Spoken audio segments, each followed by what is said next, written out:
One में नियुक्ति पत्र बांट रहे हैं मुख्यमंत्री योगी आदित्यनाथ। सहायक अध्यापक और प्रवक्ताओं के पद पर जिन लोगों का सिलेक्शन हुआ है उन सभी को अपॉइंटमेंट लेटर दे रहे हैं मुख्यमंत्री। के प्रति प्रेरित कर रही हैं, शिक्षा के क्षेत्र में महत्वपूर्ण योगदान दे रही हैं। बधाई की पात्र सरिता सिंह।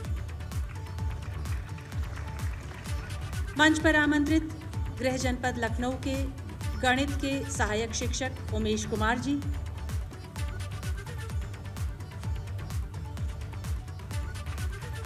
आप शिक्षा के क्षेत्र में अपना महत्वपूर्ण योगदान दे रहे हैं। आमंत्रित करना चाहूंगी बाराबंकी के सहायक शिक्षक हिंदी विषय के श्री रामजी लाल। हमारी बधाइयां आपके साथ हैं, ढेर सारी शुभकामनाएं। कानपुर गृह जनपद के हिंदी के सहायक शिक्षक संगीता देवी जी मंच पर आमंत्रित।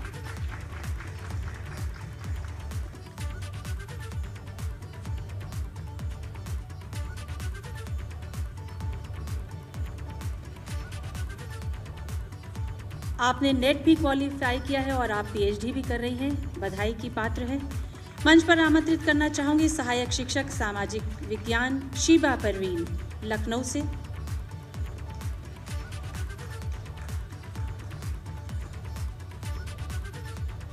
प्रतिमा सिंह प्रवक्ता अर्थशास्त्र वाराणसी से।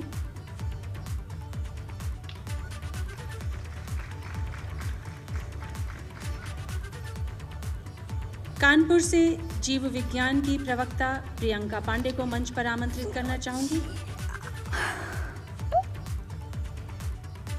आपने नेट क्वालिफाई कर लिया है, आप बधाई की पात्र हैं। अमेठी के संस्कृत विषय की प्रवक्ता बीनू सिंह मंच पर आमंत्रित। आप ऑलरेडी पीएचडी प्राप्त कर चुकी हैं। मंच पर आमंत्रित करना चाहूंगी बाराबंकी के नागरिक शास्त्र प्रवक्ता वीरेंद्र कुमार को।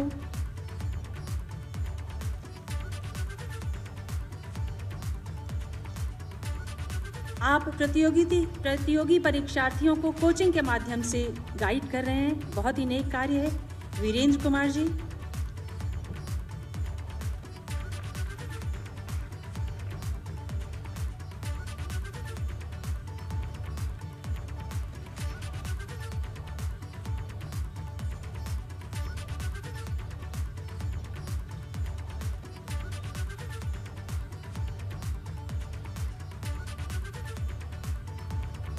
वीरेंद्र कुमार जी प्रवक्ता नागरिक शास्त्र।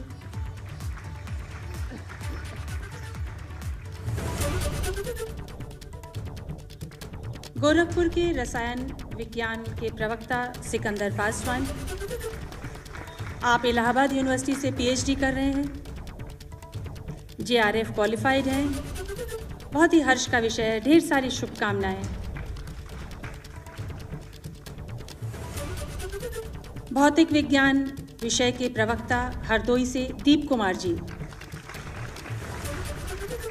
आप सबको हमारी ढेर सारी शुभकामनाएं हैं, बधाई है।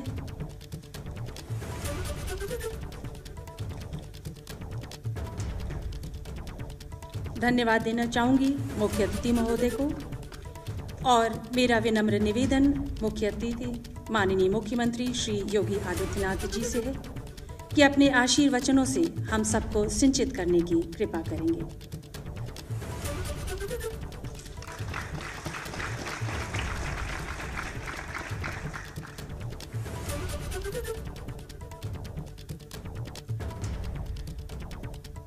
उत्तर प्रदेश लोक सेवा आयोग से 9 चयनित प्रवक्ता एवं सहायक शिक्षक के नियुक्ति पत्र वितरण के आज के इस कार्यक्रम में उपस्थित प्रदेश सरकार में मेरे वरिष्ठ सहयोगी उप मुख्यमंत्री डॉक्टर दिनेश शर्मा जी, बेसिक शिक्षा विभाग के मंत्री डॉक्टर सतीश चंद्र द्विवेदी जी, माध्यमिक शिक्षा विभाग की राज्य मंत्री श्रीमती गुलाब देवी जी, प्रदेश के मुख्य सचिव श्री राजेंद्र तिवारी जी, अपर मुख्य सचिव माध्यमिक शिक्षा श्रीमती आराधना शुक्ला जी, निदेशक माध्यमिक श्री विनय कुमार पांडे जी,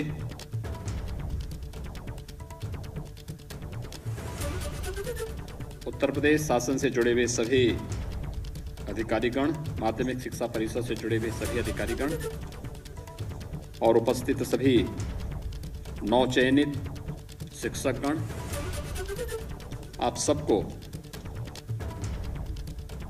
आज के इस नियुक्ति पत्र वितरण के इस कार्यक्रम के अवसर पर मैं प्रदेश सरकार की ओर से हृदय से बधाई देता हूं।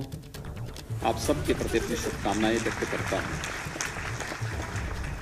मैं धन्यवाद देता हूं उत्तर प्रदेश लोक सेवा आयोग को, जिन्होंने निष्पक्ष और पारदर्शी तरीके से चयन की इस प्रक्रिया को आगे बढ़ा करके आप सभी सुयोग्य शिक्षक, माध्यमिक शिक्षा के प्रवक्ता और सहायक शिक्षक के रूप में उत्तर प्रदेश सरकार के राजकीय इंटर कॉलेजेस के लिए प्रदान किए हैं। कई वर्षों के बाद उत्तर प्रदेश के राजकीय इंटर कॉलेजेस में शिक्षकों के चयन की ये प्रक्रिया इतने पारदर्शी तरीके से संपन्न हो पा रही है। विगत 4 वर्षों के दौरान प्रदेश सरकार ने पूरा प्रयास किया कि हम शिक्षकों की भर्ती की प्रक्रिया को तेजी से करते हुए रिक्तियों को पूरी तरह भरें और इस दौरान उच्च माध्यमिक, बेसिक और तकनीकी शिक्षा के लगभग 1.5 लाख शिक्षकों के पद प्रदेश के अंदर भरे गए। मुझे प्रसन्नता है कि इसमें योग्यता को और संविधान के आरक्षण के नियमों का पूरा पालन करते हुए प्रदेश के योग्यतम अभ्यर्थियों को प्रदेश के अंदर शिक्षा जगत में किए जाने वाले परिवर्तन का साक्षी बनने का एक अवसर प्रदान किया गया है। और आज ये सौभाग्य आपको प्राप्त हो रहा है कि उत्तर प्रदेश लोक सेवा आयोग के द्वारा चयनित 2846 यानी 2846 प्रवक्ता और सहायक शिक्षकों की भर्ती की प्रक्रिया पूरी हुई और उन सभी नवचयनित शिक्षकों के नियुक्ति पत्र वितरण का कार्यक्रम माध्यमिक शिक्षा विभाग ने ऑनलाइन मेरिट के आधार पर उन्हें विद्यालय भी चयन करके उपलब्ध करवाए हैं। मैं इसके लिए माध्यमिक शिक्षा विभाग को, खासतौर पर deputy CM doctor Dinesh Sharma ji को हृदय से बधाई देता हूं, धन्यवाद देता हूं। आप सबको शिक्षा जगत में ऐसे समय में एक शिक्षक के रूप में कार्य करने का अवसर प्राप्त हो रहा है जब ये देश नई शिक्षा नीति के साथ सामने आया है। आपने जब अपना अध्ययन किया होगा, अपना प्रशिक्षण लिया होगा, उस समय हम 1986 की शिक्षा नीति के अनुरूप अपना शिक्षण और अपना प्रशिक्षण ले रहे थे। 2022 से यह देश नई शिक्षा नीति के साथ आगे बढ़ेगा। हम आभारी हैं आदरणीय प्रधानमंत्री जी के, जिन्होंने 2020 में कोरोना महामारी के बावजूद नई शिक्षा नीति को पूरे देश के अंदर लागू किया। शिक्षा जगत में आमूलचूल परिवर्तन करने का, इस देश को सुयोग्य नागरिक प्रदान करने के एक महत्वपूर्ण केंद्र के रूप में हमारे शिक्षण संस्थाओं को स्थापित करने के, और शिक्षा केवल किताबी ज्ञान नहीं होगी बल्कि शिक्षा एक इनोवेशन का माध्यम भी बनेगा। शिक्षा पुस्तकीय ज्ञान के साथ साथ नए अनुसंधान और नए शोध के भी माध्यम बनेगी। इस दृष्टि से नई शिक्षा नीति देश के अंदर लागू की गई है, जिसमें तमाम प्रकार के विकल्प हर एक छात्र छात्रा के लिए उपलब्ध कराए जा रहे हैं। और मुझे लगता है कि उसके लिए अभी से अपनी तैयारी और अपने को उसके अनुरूप बनाने की तैयारी ये आज की सबसे बड़ी आवश्यकता है। और मैं आह्वान करूंगा आप सबका, आपने देखा होगा, आप में से बहुत सारे अभ्यर्थी ऐसे रहे होंगे जिन्होंने अपनी किस्मत को 2017 के पहले तमाम प्रकार की प्रतियोगी परीक्षाओं के साथ आजमाने का प्रयास किया होगा, लेकिन योग्यता होने के बावजूद आपको निराशा मिली होगी, क्योंकि तब पारदर्शी व्यवस्था नहीं थी, ईमानदारी का अभाव था। तब हर एक चयन की प्रक्रिया में बेईमानी और भ्रष्टाचार का घुन लग जाता था और अंततः व्यक्ति को हताश और निराश होकर के घर में चुपचाप बैठना पड़ता था। लेकिन एक प्रक्रिया 2017 के बाद आप सबको देखने को मिली होगी, जिस चयन की प्रक्रिया के माध्यम से प्रदेश के अंदर अभी हमारी सरकार का 4.5 वर्ष का कार्यकाल पूरा नहीं हुआ, लेकिन इन 52-53 महीनों के दौरान हमारी सरकार ने अब तक 4.5 लाख प्रदेश के नौजवानों को सरकारी नौकरी प्रदेश के विभिन्न विभागों के अंदर दी है। और अन्यथा ये सभी नियुक्तियां पिछली सरकारों की बेईमानी और भ्रष्टाचार की गिद्ध दृष्टि के कारण न्यायालय के स्थगन आदेश के कारण रुकी हुई थी। मार्च 2017 में जब सरकार बनी, हम लोगों ने एक एक करके उन सभी समस्याओं का समाधान किया कि आखिर ये भर्तियां क्यों बंद है, हमारा नौजवान क्यों घूम रहा है, योग्यता और क्षमता होने के बावजूद उसको अपने प्रदेश में, अपने जनपद में कार्य क्यों नहीं मिल पा रहा है।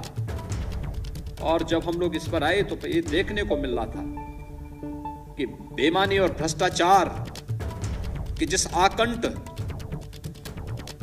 व्यवस्था के साथ ये लोग डूबे हुए थे, और भ्रष्टाचार केवल वंशवाद और जातिवाद का ही नग्न तांडव नहीं कर रहा था, बल्कि बेईमानी और भ्रष्टाचार की भी एक नई गाथा लिख करके प्रदेश के नौजवानों के भविष्य के साथ खिलवाड़ कर रहा था। और ये बंद होना ही चाहिए। इस संकल्प के साथ जब कार्रवाई प्रारंभ हुई, उसके परिणाम सबके सामने देखने को मिले। 4.5 लाख नौजवान सरकारी नौकरी प्रदेश के अंदर पाए। आप उठा करके देखिए, पिछले 15-20 वर्षों के उत्तर प्रदेश शासन के अंदर हुई नियुक्तियों के डाटा आंकड़ों को, किसी भी सरकार के कार्यकाल में इतनी नियुक्तियां आपको नहीं मिली होंगी। और जब हमारी सरकार के 5 वर्ष के कार्यकाल पूरे हो रहे होंगे, तब ये सरकार 5 लाख सरकारी नियुक्ति प्रदेश के नौजवानों को देने में सफल हो चुकी है। और ये सरकारी नियुक्ति केवल सरकारी क्षेत्र में नहीं, ये 5 लाख तो सरकारी क्षेत्र में हम लोग देंगे, लेकिन इससे कई गुना ज्यादा नौकरी और रोजगार निजी क्षेत्र में भी हम लोगों ने प्रदेश के नौजवानों के लिए उपलब्ध करवाए हैं। प्रदेश के अंदर कानून व्यवस्था की बेहतर स्थिति न केवल प्रदेश के बारे में देश और दुनिया की धारणाएं बदली हैं, बल्कि प्रदेश में निवेश के अनुकूल वातावरण देने में भी सफलता प्राप्त हुई है। और व्यक्ति इस बात को मानता है कि आज प्रदेश सुरक्षित है। हम जो पूंजी लगाएंगे वो कोई माफिया जबरन कब्जा करके, अपहरण करके, फिरौती वसूली के नाम पर अराजकता और व्यवस्था पैदा करने का प्रयास नहीं करेगा, क्योंकि इसे मालूम है अगर करेगा तो उसके अंजाम क्या होंगे। और इसलिए कोई भी उस प्रकार का दुस्साहस नहीं कर सकता। हर व्यक्ति निवेश के सबसे अच्छे गंतव्य के रूप में उत्तर प्रदेश को मानता है। हमने व्यापक रिफॉर्म किए, उस रिफॉर्म के परिणाम सामने आ रहे हैं। ईज ऑफ डूइंग बिजनेस में 14वें और 16वें रैंकिंग से उत्तर प्रदेश आज दूसरे नंबर पर आ गया है। देश के अंदर सबसे अच्छा परफॉर्म करने वाले राज्य के रूप में उत्तर प्रदेश आया है। प्रदेश के अंदर जो कार्य प्रारंभ हुए, इंफ्रास्ट्रक्चर डेवलपमेंट के कार्य हुए, हर एक विभाग ने, शासन से जुड़े हुए हर एक विभाग ने अपने स्तर पर प्रयास प्रारंभ किया, उसका परिणाम सामने आया। और सामने परिणाम का किस रूप में कि प्रदेश के अंदर प्रति व्यक्ति आय बढ़ी, प्रदेश की अर्थव्यवस्था ने एक नई ऊंचाइयां छूना प्रारंभ किया। हम लोग जब 2017 में आए तो 16-17 के अंदर क्या स्थिति थी प्रदेश के अंदर? प्रदेश के बारे में जब लोग परिचय देते थे कि हम देश के अंदर सबसे बड़े आबादी के राज्य के निवासी हैं, और जब अर्थव्यवस्था की बात आती थी तो लोग कहते थे हम देश की 6ठी अर्थव्यवस्था हैं, यानी आबादी में सबसे बड़े, लेकिन देश की अर्थव्यवस्था में हमारा योगदान क्या? लोग कहते थे छठी अर्थव्यवस्था। आज मुझे बताते हुए प्रसन्नता है, पिछले 4-4.25 वर्ष के अंदर किए गए परिश्रम का परिणाम है उत्तर प्रदेश देश की दूसरी सबसे बड़ी अर्थव्यवस्था के रूप में भी दुनिया के सामने आया। निवेश और अर्थ जो प्रदेश के अंदर आर्थिक विकास की नई ऊंचाइयां छूना प्रारंभ किया, इसके कारण व्यापक निवेश की संभावनाएं प्रदेश के अंदर बनी। आज इंफ्रास्ट्रक्चर डेवलपमेंट के कार्य हो रहे हैं, तो इंफ्रास्ट्रक्चर डेवलपमेंट का कार्य प्रदेश की अर्थव्यवस्था को एक नई ऊंचाइयों तक पहुंचाने का कार्य कर ही रहा है। प्रदेश में नए निवेश को भी आमंत्रित करता है और यह नया निवेश 1,61 लाख से अधिक नौजवानों को नौकरी और रोजगार देने में सफल हुआ। यह वही प्रदेश है जहां पे नौजवान भागते थे। आज ये जानते हुए कि उत्तर प्रदेश के अंदर जो व्यापक संभावनाएं थी, आप में से बहुत सारे लोग शिक्षक बनने के पहले प्रत्यक्ष अप्रत्यक्ष रूप से 2017 के भारतीय जनता पार्टी के लोक कल्याण संकल्प पत्र को पढ़े होंगे। उस लोक कल्याण संकल्प पत्र में एक लाइन ये भी थी कि हम जब सरकार में आएंगे तो हम प्रदेश के परंपरागत उद्यम को पुनर्जीवित करने का और उसके प्रोत्साहन के लिए कार्य करेंगे। परंपरागत उद्यम क्या था? परंपरागत उद्यम प्रदेश का जो अलग अलग जनपदों में एमएसएमई के सूक्ष्म लघु मध्यम उद्यम के क्लस्टर बने हुए थे, जो रोजगार और स्वावलंबन के बहुत बड़े केंद्र थे। पिछली सरकारों की उपेक्षात्मक रवैये के कारण सब बंदी की कगार पर थी, उजाड़ सा हो गया था। आपने देखा होगा 2018 में हमारी सरकार ने 17 में आने के बाद उसकी मैपिंग प्रारंभ की। मैपिंग करने के बाद उनके लिए मार्केट की तलाश प्रारंभ हुई, उनको नई तकनीक के साथ जोड़ने, उनको नई डिजाइन के साथ आगे बढ़ाने का कार्य प्रारंभ हुआ। और फरवरी 2018 में जब प्रधानमंत्री जी से हम लोगों ने प्रदेश के इन्वेस्टर समिट का उद्घाटन करवाया था, उस समय हम एक नई योजना के साथ लेके आए थे परंपरागत उद्यम के लिए। वह था 1 डिस्ट्रिक्ट 1 प्रोडक्ट की नीति, जो प्रदेश के परंपरागत उद्यम को एक नई ऊंचाइयों तक पहुंचाना था। आज देश ही नहीं दुनिया की लोकप्रिय योजना बन चुकी है और प्रदेश के एक्सपोर्ट को एक नई ऊंचाइयों तक पहुंचा रही है और प्रदेश को एक्सपोर्ट का एक नया हब बनाने में जिसकी बहुत बड़ी भूमिका है, ये उत्तर प्रदेश के अंदर आज हो रहा है। ये काम पहले भी हो सकता था, विकास की सोच नहीं थी। नौजवानों के प्रति उनके मन में कोई इस प्रकार का भाव नहीं था। प्रदेश के अंदर नौजवान को रोजगार मिले, नौकरी मिले, प्रदेश के अंदर अपने ही गांव में, अपने ही घर में, अपने ही जनपद में, अपने ही प्रदेश में नौजवान नौकरी और रोजगार प्राप्त कर ले, ये सरकार की, पिछली सरकारों की मंशा ही नहीं थी। और वही कारण था प्रदेश का नौजवान प्रदेश से पलायन करने के लिए मजबूर होता था, तो निराश और हताश था। लेकिन 2017 के अंदर आप जैसे नौजवानों को नौकरियों से वंचित करती थी एक सरकार है, बिना भेदभाव की नियुक्ति की प्रक्रिया को आगे बढ़ा करके और ईमानदारी पूर्वक चयन करके आपको आपकी मेरिट के अनुसार नियुक्ति पत्र भी उपलब्ध कराती है। किसी भी स्तर पर आपको सिफारिश की आवश्यकता है ही नहीं। हमारे डिप्टी सीएम को, जो इस विभाग के मंत्री हैं, उनको स्वयं नहीं मालूम है कि किस शिक्षक को किस विद्यालय में जाना है, क्योंकि ऑनलाइन प्रक्रिया है। उस ऑनलाइन प्रक्रिया के माध्यम से आपको ऑप्शन दे दिए गए हैं, आपने ऑप्शन भरे हैं, आपका स्वतः उस प्रक्रिया के साथ जुड़ करके चयन की प्रक्रिया के साथ आप नियुक्ति पत्र आप प्राप्त कर लेते हैं।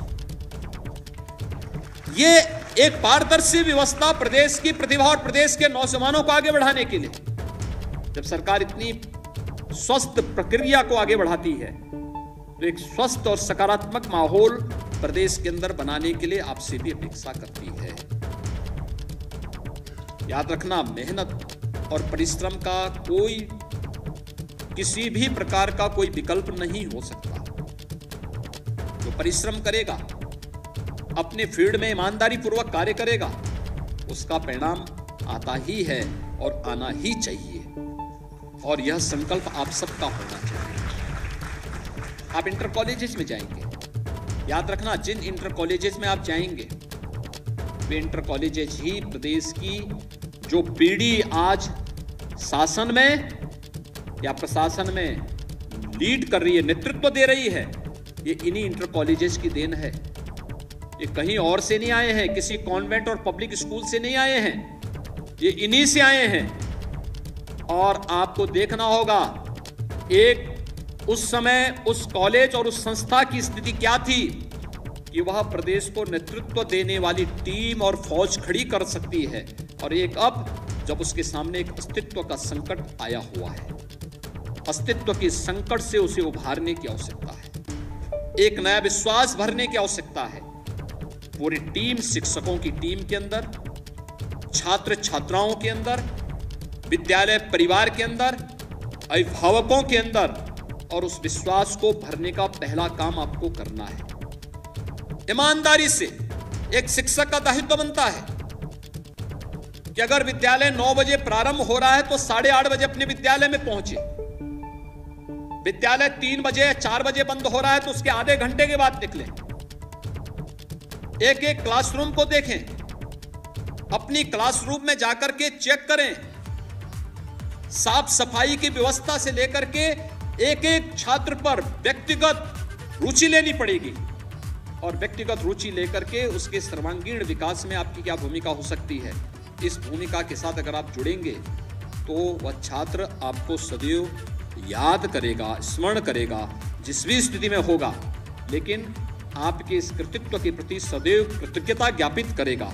लेकिन अगर आपने लापरवाही की तो वही छात्र फिर आपको जिंदगी भर कोसेगा भी, और जिंदगी भर कोसने का मतलब, अगर आप 17-18 वर्ष की आयु में उसके भविष्य के साथ खिलवाड़ कर रहे हैं तो याद करिए आगे के 60, 70, 80 वर्ष आपको उस छात्र के मुंह से गाली ही गाली खानी है। इसलिए आपको गाली खाना है या यश प्राप्त करना है, ये आप पे निर्भर करता है, और उस दिशा से अपने आप को तैयार करना पहला कार्य आपका होना चाहिए।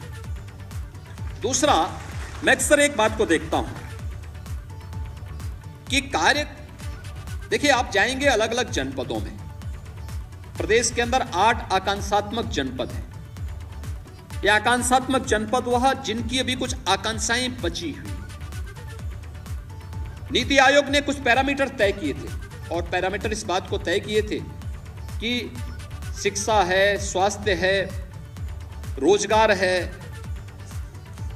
एग्रीकल्चर के फील्ड में, स्किल डेवलपमेंट के फील्ड में या अन्य क्षेत्रों में वह जनपद अन्य जनपदों की तुलना में भी पिछड़े हैं। ऐसे 8 आकांक्षात्मक जनपद सिद्धार्थनगर, बलरामपुर, श्रावस्ती, बहराइच, ये 4 जनपद नेपाल सीमा से सटे हुए हैं। शेष 4 जनपद चंदौली, सोनभद्र, चित्रकूट और फतेहपुर, ये 8 जनपद प्रदेश के अंदर आकांक्षात्मक जनपद हैं, जिनको अन्य जनपदों के साथ एक नई प्रतिस्पर्धा के साथ खड़े होने के लिए अभी मेहनत करनी है। आप में से बहुत सारे शिक्षक इन आकांक्षात्मक जनपदों में जा रहे होंगे। अतिरिक्त मेहनत इन जनपदों को किए जाने की आवश्यकता है, क्योंकि वहां पर एक शिक्षक के रूप में जब आप कार्य करेंगे तो वहां पर बालक भी होंगे, बालिकाएं भी होंगी। बालिकाएं होंगी, उनका स्कूल से ड्रॉप रेट ज्यादा होगा, यानी असमय स्कूल छोड़ देने की प्रवृत्ति। कोई 6ठी क्लास में एडमिशन लिया, उसके बाद स्कूल आना बंद कर दिया। किसी ने 8वीं के बाद स्कूल जाना बंद कर दिया होगा। ऐसे अभिभावकों को चिन्हित करना, फिर अभिभावकों को समझाना, फिर उन बालिकाओं को स्कूल भेजना। और में से बहुत सारी बालिकाएं होंगी जो एनीमिक होंगी। आप बाल विकास और पुष्टाहार विभाग के साथ संवाद बना करके, आंगनबाड़ी केंद्रों के साथ संवाद बना करके, ICDS के साथ संवाद बना करके, डिस्ट्रिक्ट एडमिनिस्ट्रेशन के साथ संवाद बना करके उन बालिकाओं को मिलने वाले पोषाहार से, उनको मिलने वाले उस व्यवस्था के साथ जोड़ करके उस बालिका के स्वास्थ्य के प्रति चिंता कर सकते हैं। विद्यालय की रुचि होनी चाहिए, या फिर क्योंकि अगर वही बालिका आगे आएगी याद रखना, मातृ मृत्यु दर और शिशु मृत्यु दर को आप फिर नियंत्रित नहीं कर पाएंगे, क्योंकि वह बालिका आज एक आपकी बालिका है, आपकी विद्यार्थी है।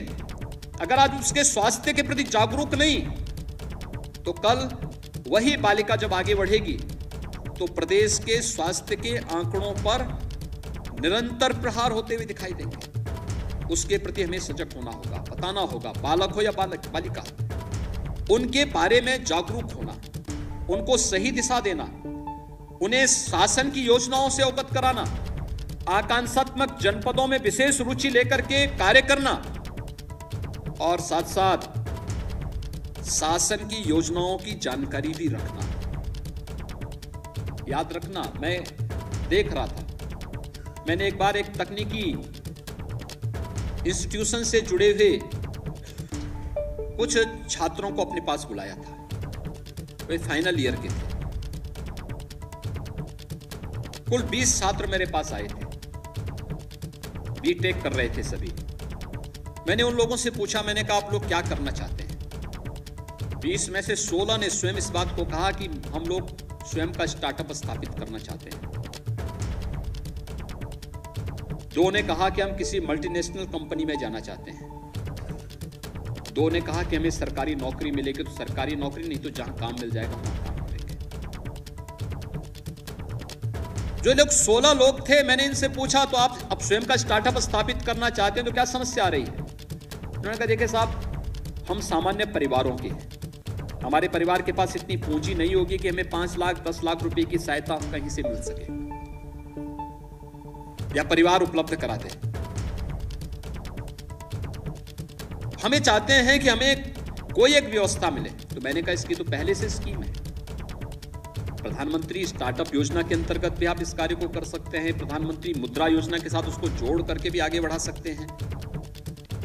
अगर शासन की इन योजनाओं की जानकारी शिक्षक को नहीं है तो स्वाभाविक रूप से छात्र को भी नहीं होगी। शासन कोई स्कीम निकालता है, कोई कार्यक्रम निकालता है, किसी एक योजना के बारे में जानकारी देता है।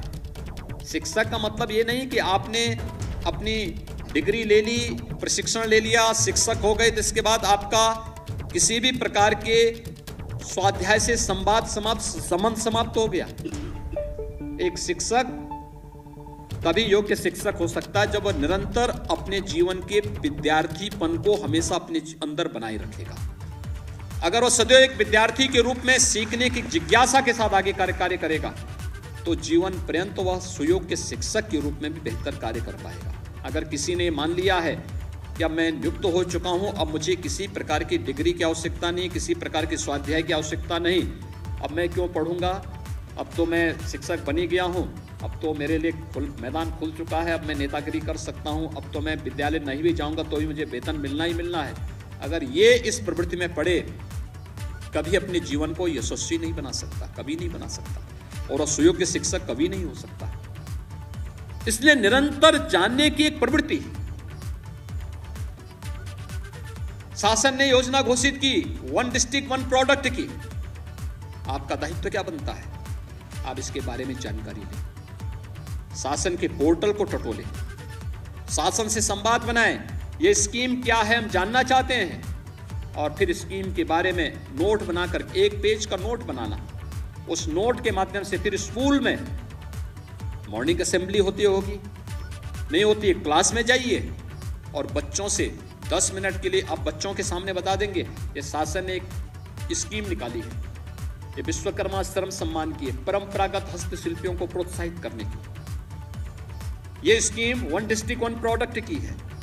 इसके माध्यम से जो प्रदेश के अंदर परंपरागत उद्यम हैं उनको प्रोत्साहन देने की ये पीएम स्टार्टअप की योजना है।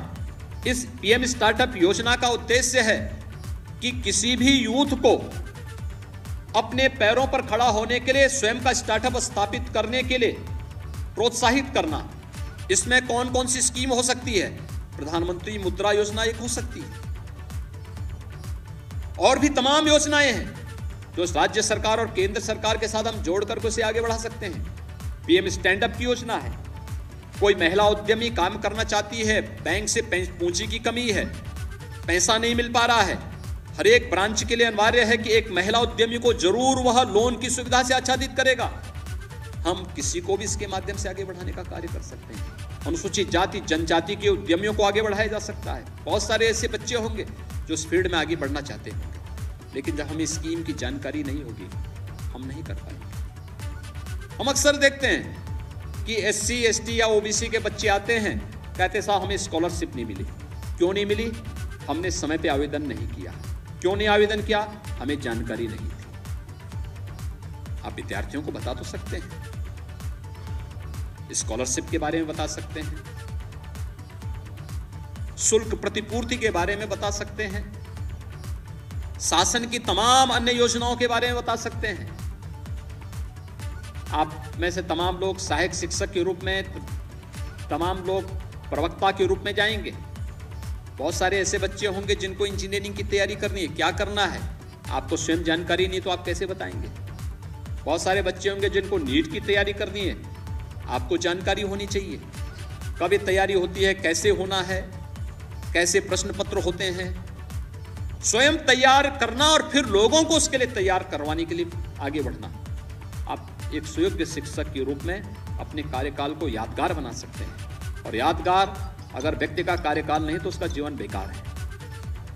मुझे लगता है कि तब तो फिर सामान्य नागरिकों की तरह, सामान्य लोगों की तरह बहुत सारे लोग हैं जो जन्म लेते हैं, पता ही नहीं लगता, गुमनाम चले भी जाते हैं। ये कोई जीवन नहीं है। जीवन को वही जिस पारी को हम यादगार बना सके, और उस यादगार पारी के लिए आप सबको एक अवसर प्राप्त हुआ है। इस विश्वास के साथ मैं आज के इस अवसर पर आप सबको, क्योंकि नई शिक्षा नीति का उद्देश्य ही है ये, हम उस दिशा में प्रयास प्रारंभ करेंगे। आप सबके चयन के लिए आपको बधाई, हृदय से मैं बधाई देता हूँ, शुभकामनाएं देता हूँ, और विश्वास व्यक्त करता हूँ शासन की मंशा के अनुरूप आप परिणाम देने में सफल होंगे। सबकी स्थिति मेरी मंगल में शुभकामनाएं। धन्यवाद। जय हिंद।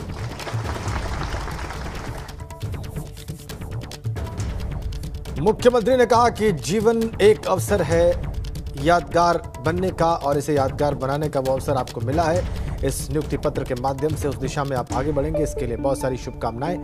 तो अध्यापकों को बताया मुख्यमंत्री ने कि क्या क्या अपॉर्चुनिटी है उनके पास समाज के निर्माण के लिए।